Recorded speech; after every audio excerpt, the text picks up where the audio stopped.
नमस्कार। मैं कहानियाँ सुनाता हूँ कि 653वें एपिसोड 653rd एपिसोड में आप सभी का हार्दिक अभिवादन, अभिनंदन, स्वागत और बहुत बहुत आभार। दोस्तों, ऋतुवाणी और आप, इसमें आज जो चैप्टर हम शुरू कर रहे हैं उसका टाइटल है उपाय, वेज एंड मीन्स। ईश्वर साक्षात्कार के अनेक उपाय और रास्ते बतलाए गए हैं। उनमें से हमें ऐसा चुनना है जिससे सफलता निश्चित रूप से एवं शीघ्र मिल सके। अब वो कौन सा है, ये हर एक को अपने आप जांच कर तय करना है। संकेत के रूप में मैं इस विषय में स्वामी विवेकानंद का न्याय संगत अभिमत आपके सामने रखता हूं। केवल मात्र राजयोग ही सफलतापूर्वक मनुष्य को उन्नति के उच्चतम शिखर तक पहुंचा सकता है और प्राणाहुति के द्वारा आप अपनी अंतः शक्ति का उपयोग करने की क्षमता रखने वाला ही पथ प्रदर्शक या सद्गुरु बनने योग्य है। मैं आपको विश्वास दिलाता हूं कि हठयोग की पहुंच आज्ञा चक्र से आगे नहीं है। इसके अलावा उसमें एक बड़ी भारी कमी और है। जब हम हठयोग के शारीरिक व्यायाम से शुरू करते हैं तब हमारे अपने शारीरिक प्रयत्नों की चेतना के साथ साथ पृष्ठभूमि में अहम का विचार भी बराबर बना रहता है। इससे अहम भाव घटने के बदले उत्तरोत्तर बढ़ता जाता है, परंतु राजयोग में ऐसा नहीं होता। वहां हम सूक्ष्मतम तरीकों से मन की अत्यधिक चंचल वृत्तियों को शांत करने से आरंभ करते हैं। साथ ही इसका अभ्यास करते समय हमेशा देह भाव से दूर रहते हैं, क्योंकि हमारा ध्यान सूक्ष्मतम पर दृढ़ता से केंद्रित रहता है। गृहस्थाश्रम परमार्थ लाभ में बाधक नहीं है। मेरे विचार से तो यही वो सर्वोत्तम आश्रम है जिसमें उच्चतर प्रगति सरलता से संभव होती है। मैं स्वयं गृहस्थ हूं और मेरे पूज्य गुरुदेव भी गृहस्थ थे। मैं आपको विश्वास दिलाता हूं कि एक पूर्ण संत केवल इसी आश्रम में मिल सकता है। हम अपना कर्तव्य करते हैं और हमेशा उसे अंतिम वास्तविकता के रूप में याद रखते हैं। कर्तव्य पालन स्वयं ही पूजा है। यदि ये विचार मन में बना रहे तो वो ईश्वर की आज्ञा है। हृदय पर ध्यान करने की पद्धति ये है कि हम सोचते हैं कि वहां ईश्वरीय प्रकाश विद्यमान है।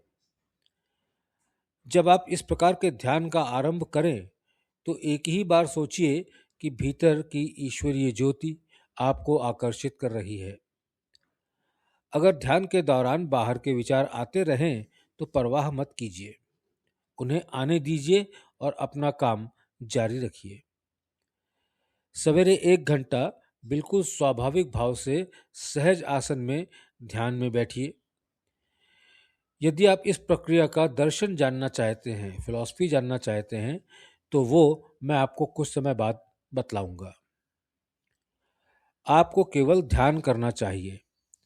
ध्यान के बीच में साधारणतया आने वाले विचारों से संघर्ष मत कीजिए।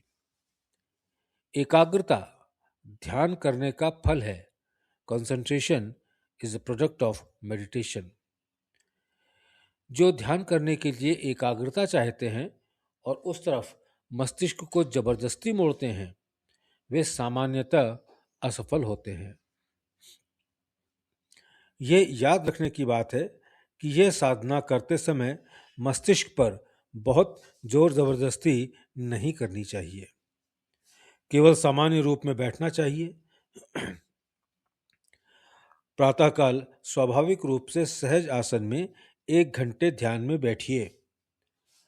प्रातःकाल के भोर में बैठना अधिक लाभप्रद होता है, पर यदि यह संभव ना हो तो अभ्यासी को जिस समय सुविधा हो नियमित रूप से उसी समय बैठे, बाहरी चीजों से घबराए नहीं, अपितु अपने काम में लगे रहें और ये सोचे कि वे आपको ध्यान में अधिकाधिक लय प्राप्त करने की आवश्यकता समझने में सहायक हो रहे हैं।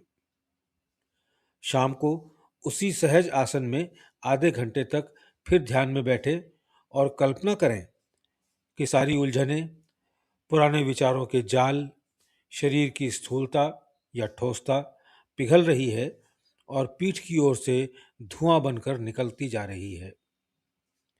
इससे हमारे मन की शुद्धि में मदद मिलेगी और हमारे पूज्य गुरुदेव का अमोघ प्रभाव ग्रहण करने में हमारी पात्रता बढ़ेगी। जैसे ही मैं देखूंगा कि आप अनावश्यक भौतिक तत्व से मुक्त हो रहे हैं, मैं आवश्यक कार्यवाही तुरंत प्रारंभ कर दूंगा। चक्रों और उनके उपकेंद्रों को जागृत और शुद्ध करते हुए हम ऊंची उड़ान भरते हैं। अंत में कुंडलनी को भी लेते हैं, पर उससे स्वयं अभ्यासी को कुछ लेना देना नहीं होता। वह पूर्णतया एकमात्र पूज्य सद्गुरु की इच्छा पर निर्भर है। मेरे पूज्य गुरुदेव की सी उच्च क्षमता वाले पथ प्रदर्शक के लिए आध्यात्मिकता प्रदान करने में कुछ भी समय नहीं लगता। अधिकांश समय अभ्यासी को तैयार करने में ही लगता है। हमें अपना अभ्यास श्रद्धा और विश्वास के साथ चालू रखना चाहिए और तब वांछनीय वस्तु अपने आप हमारे पास आ जाएगी। मैं विभिन्न संस्थाओं के प्रमुखों से कई बार मिला हूं। ये मेरे लिए अत्यंत आश्चर्य और दुख की बात है कि सभी जगह मुझे प्राणाहुति विलुप्त मिली। यहाँ तक कि उनमें से अधिकांश के लिए तो यह बिल्कुल विचित्र थी। स्वामी विवेकानंद जी इस शक्ति से संपन्न थे, पर उनके सदृश विभूतियां हमेशा बहुत ही विरल रही हैं। मेरे पूज्य गुरुदेव सदृश विशिष्ट विभूति भी संसार में अचानक उत्पन्न नहीं होती। वे तभी अवतरित होते हैं जब संसार आंख लगाए उनकी राह देखने लगता है। ऐसी महान विभूति या अवतारी पुरुष देहधारी बनकर संसार में उपासना के उपायों और पद्धतियों का समय की आवश्यकता अनुसार पुनर्गठन या पुनर्निर्माण करने आते हैं। भगवान कृष्ण के बारे में ये बात थी। वे अपने युग के बहुत बड़े समर्थ गुरुवीर थे और उन्होंने भी यही कार्य संपन्न किया। मेरे पूज्य गुरुदेव ने भी राजयोग की प्रणाली को आज के युग के अनुकूल सुधार संवार कर ठीक किया।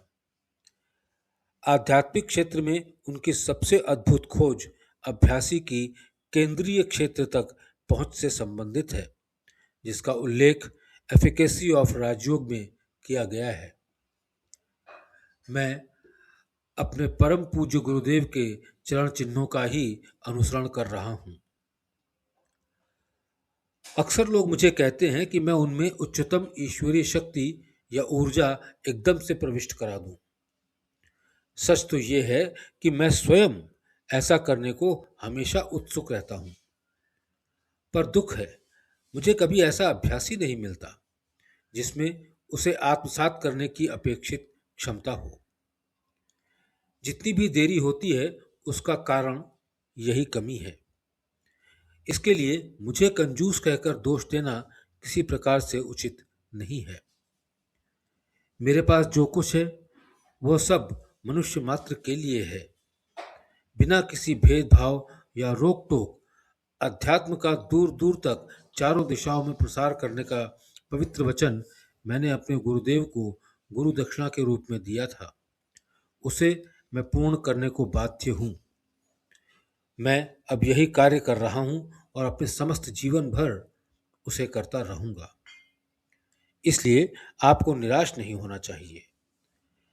अगर आपने अपने को सचमुच मुझे सौंप दिया है तो मैं वचन देता हूं कि पूर्णता प्राप्त करने में आपकी पूरी सहायता करूंगा। हाँ, साथ ही ये आवश्यक है कि आप भी अपना आवश्यक कर्तव्य करना न चूकें। मन किस तरह व्यस्त रखना है इस विषय में मैं आपको एक बात बताता हूँ जिसका मैंने अपने अभ्यास के दौरान प्रयोग किया था। मेरे गुरुदेव ही मेरे स्वामी और सर्वस्व थे, जैसे आज भी हैं। मैं अपने हृदय में और बाहर भी उनकी आकृति पर ध्यान करता था, पर मैं आपको ऐसा करने का अनुमोदन नहीं करता क्योंकि आपने उन्हें नहीं देखा है। इस साधन से मुझे जो लाभ मिला वो शब्दों में अवर्णनीय है। कुछ लोग शायद इसमें आपत्ति उठाएं, हालांकि पतंजलि के योग दर्शन का 37वां सूत्र इसका पूरा समर्थन करता है। वीतराग विषयम व चित्तम। मैं संत लोगों के चित्रों पर ध्यान करने के पक्ष में बिल्कुल नहीं हूं, परंतु ईश्वर का सतत स्मरण आध्यात्मिकता का एक विशेष अंग है। वही मैं आपके लिए अनुमोदित करता हूं। दिन प्रतिदिन के अभ्यास के साथ साथ आप इसका भी प्रयोग करें। सतत स्मरण का विकास करने का उपाय ये है कि कार्यालय में, घर में, रास्ते में, बाजार में, जहां भी आपको अवकाश हो, दृढ़ विश्वास पूर्वक यही कल्पना कीजिए कि ईश्वर का प्रसार सर्वत्र और सब में हो रहा है और आप उसी का चिंतन कर रहे हैं। जितने भी लंबे समय तक आपसे बन सके, इसी विचार में डूबे रहने की कोशिश कीजिए। दोस्तों, इससे आगे का हम अगले अंक में पढ़ते हैं। समय देने के लिए आप सभी का बहुत बहुत धन्यवाद।